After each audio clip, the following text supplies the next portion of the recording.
Okay, this video is just going to give a few tips about how to read aloud, and these tips are based in the art form of drama. And the idea behind this is that if you are better at reading aloud, you can engage your readers in a way that makes them more able to comprehend the literature that you are reading them. In my experience as a public school teacher, I was trained in lots of different activities that you can do, before the text, after the text, to boost comprehension. And in my experience, you could do as many of those activities as you wanted, but if you read in a boring way, the kids are going to absorb like half of it. And if you just read in a way that was interesting, even if the kids were multitasking and doing something like drawing at the same time, they understood so much more of the story. They could retell it to you. They got like what it was all about. So anyway, I hope that these are really applicable and useful for you so that you can just be a more engaging reader, and it will be easier to learn from the stories because the kids are going to be understanding it. Okay, so tip number 1, and this is pretty basic, but for every new character in the story, you should have a different character voice. I used to think, well, I can do a high voice, or I can do a low voice, or I could do like different accents, like a southern accent, or a Valley Girl accent, or a British accent, or a French accent. And like once I ran out of accents, then I didn't really know what else to do. So like by the time the 6th character entered the story, I was kind of out of voices, and like the voices didn't make sense, because why would you have a French guy and a southern guy living together in a small town? Like, anyway. So something that I learned in my drama and education class that was really useful for me was you can think about voices coming out of different parts of your body, specifically your face, and that can give it like a whole new take that you didn't, like a whole new voice you didn't know that you could produce. Like, for example, like if a voice comes right out of the top of your head, it's kind of like a Julia Child voice, or maybe it would be good for like a fairy godmother, or something that's just really sing-songy, and every once in a while she sings. Or you can think about a voice coming right out of your eyes. It's kind of like Colin Creevy, and it's just so exciting, Or maybe a voice comes out of your nose, and it's really nasally, and it's just really interesting. Or maybe even it's kind of a really snarky, nasally sound like this. Or maybe the voice comes out of your ears, and it's kind of like an elephant, sounding voice. Or this voice that I developed for this wolf character in this story that I'm going to be doing a lot of modeling with today, I thought of it coming out of my chest. So I thought of it like as a kind of a gentlemanly sound that just comes right out of my chest.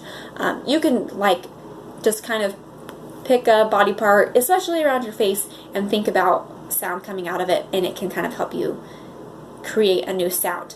One thing to keep in mind is that the character voice that you decide on will directly influence how the listeners to that story view that character, which then leads into them finding the moral of the story. So for example, in this book, True Story of the Three Little Pigs, the moral is perspective taking and empathy, and many readers choose to give the voice a kind of a country drawl, because he lives with a bunch of pigs outside in the country, and that's a really common choice that's logical based on the setting.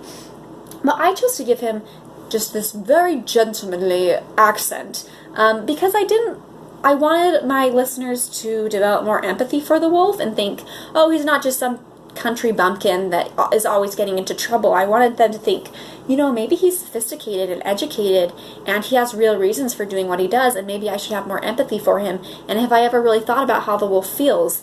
So anyway, that's just an example of how the voice that you choose can directly influence how your readers view that character and how that leads them to the moral of the story. So that's tip number 1, is give every character a new character voice. Tip number 2 is to mimic any sounds in the story in your voice, whether or not those sounds are written out in the text. So for example, maybe if leaves are crunching, you can kind of make it sound like that. For example, this says, I rang the bell on the stick house. Ding dong. And like I added the ding dong even though it wasn't there. Or like right here, in the way that I read this, I'm going to create sounds that make it sound like he's sneezing, even though I'm not sneezing and it doesn't say to sneeze, right? I huffed. and I snuffed, and I tried to cover my mouth, but I sneezed a great sneeze. Right, so I just added a lot more sounds that weren't there, and it's really easy to visualize what's going on. So that's tip number 2, is mimic any sounds in the text in your voice. Tip number 3 is to add emotion. So if you're reading about something that's really exciting and happy, you can read it like that, and that will help your listeners think about exciting and happy thoughts. Or if, something is really disappointing, you can read it like that, and it will make the listeners think about that. For example, on this page, he says, I was about to go home without the cup of sugar for my dear old granny's birthday cake. And so maybe I would read it like, maybe I could add that little sigh, right? I was just about to go home without the cup of sugar for my dear old granny's birthday cake. So that added a lot of emotion there. Or, this would be kind of some sarcastic emotion. I would say, it says, can you believe it? I mean, who in his right mind would build a house of straw? And maybe I would say, can you believe it? I mean, who in his right mind would build a house out of straw? Right, so that's adding a lot of emotion. So that's that next tip, is to add emotion. Tip number 4 is to be conscious about speed. So maybe if something is really exciting, you read it really quickly. Or maybe if you're getting really angry and you need to read that part angrily because in the story the character would have been speaking quickly, or they would have been feeling quick thoughts. That would be different than maybe you're really tired and you really slow down, or maybe you're really sad or lonely and you would read those parts a lot more slowly. If a story is read at the same pace throughout, I'll just say it, it's boring. It's boring. If you think about like radio talk show hosts or podcast hosts that are really successful, they're successful because they're not reading off a script, and so they're talking at a regular voice that people actually talk in regular life, which has quick parts and slow parts, and there's kind of that up and down with speed that makes it interesting to follow. And I can always tell when they start reading off a script because their pace becomes monotone, and that's just the way that they read. And you lose interest really quickly. So I'm going to model this page, and you'll see how my speed goes faster and slower based on what's happening in the story. Okay, and it's this page. Here we go. So of course the minute I knocked on the door I fell right in. I didn't want to just walk into someone else's house. So I called, little pig, are you in?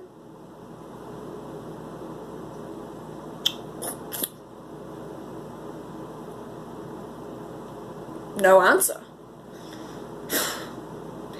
I was just about to go home without the cup of sugar for my dear old granny's birthday cake. So you can see, I started fast, I slowed down, I even paused. And my professor at college said that pauses can be one of the most powerful things in reading and in drama because it builds suspense, it makes the readers kind of stop and pause themselves to think about what's going on. And there's pauses in real life, so you can reflect that, like he was waiting for the door to be answered. And so there he was, waiting. So don't be afraid to add a pause. You're not in a rush to finish the book. Just make it interesting so the kids get something more out of it. So that's that next tip, is to be conscious about the speed that you're using when you read. Tip number 5 is to be conscious of your volume. Don't make it just the same volume the whole way through. It's boring. Have some ups and some downs based on what's going on in the story. Maybe if, they're angry, they're doing really loud, or they're yelling to someone from across the field, or they're so excited. And, maybe if they're kind of nervous, maybe they're whispering.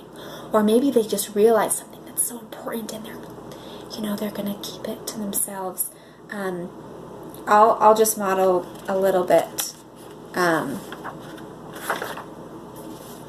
right here, And I sneezed a great sneeze!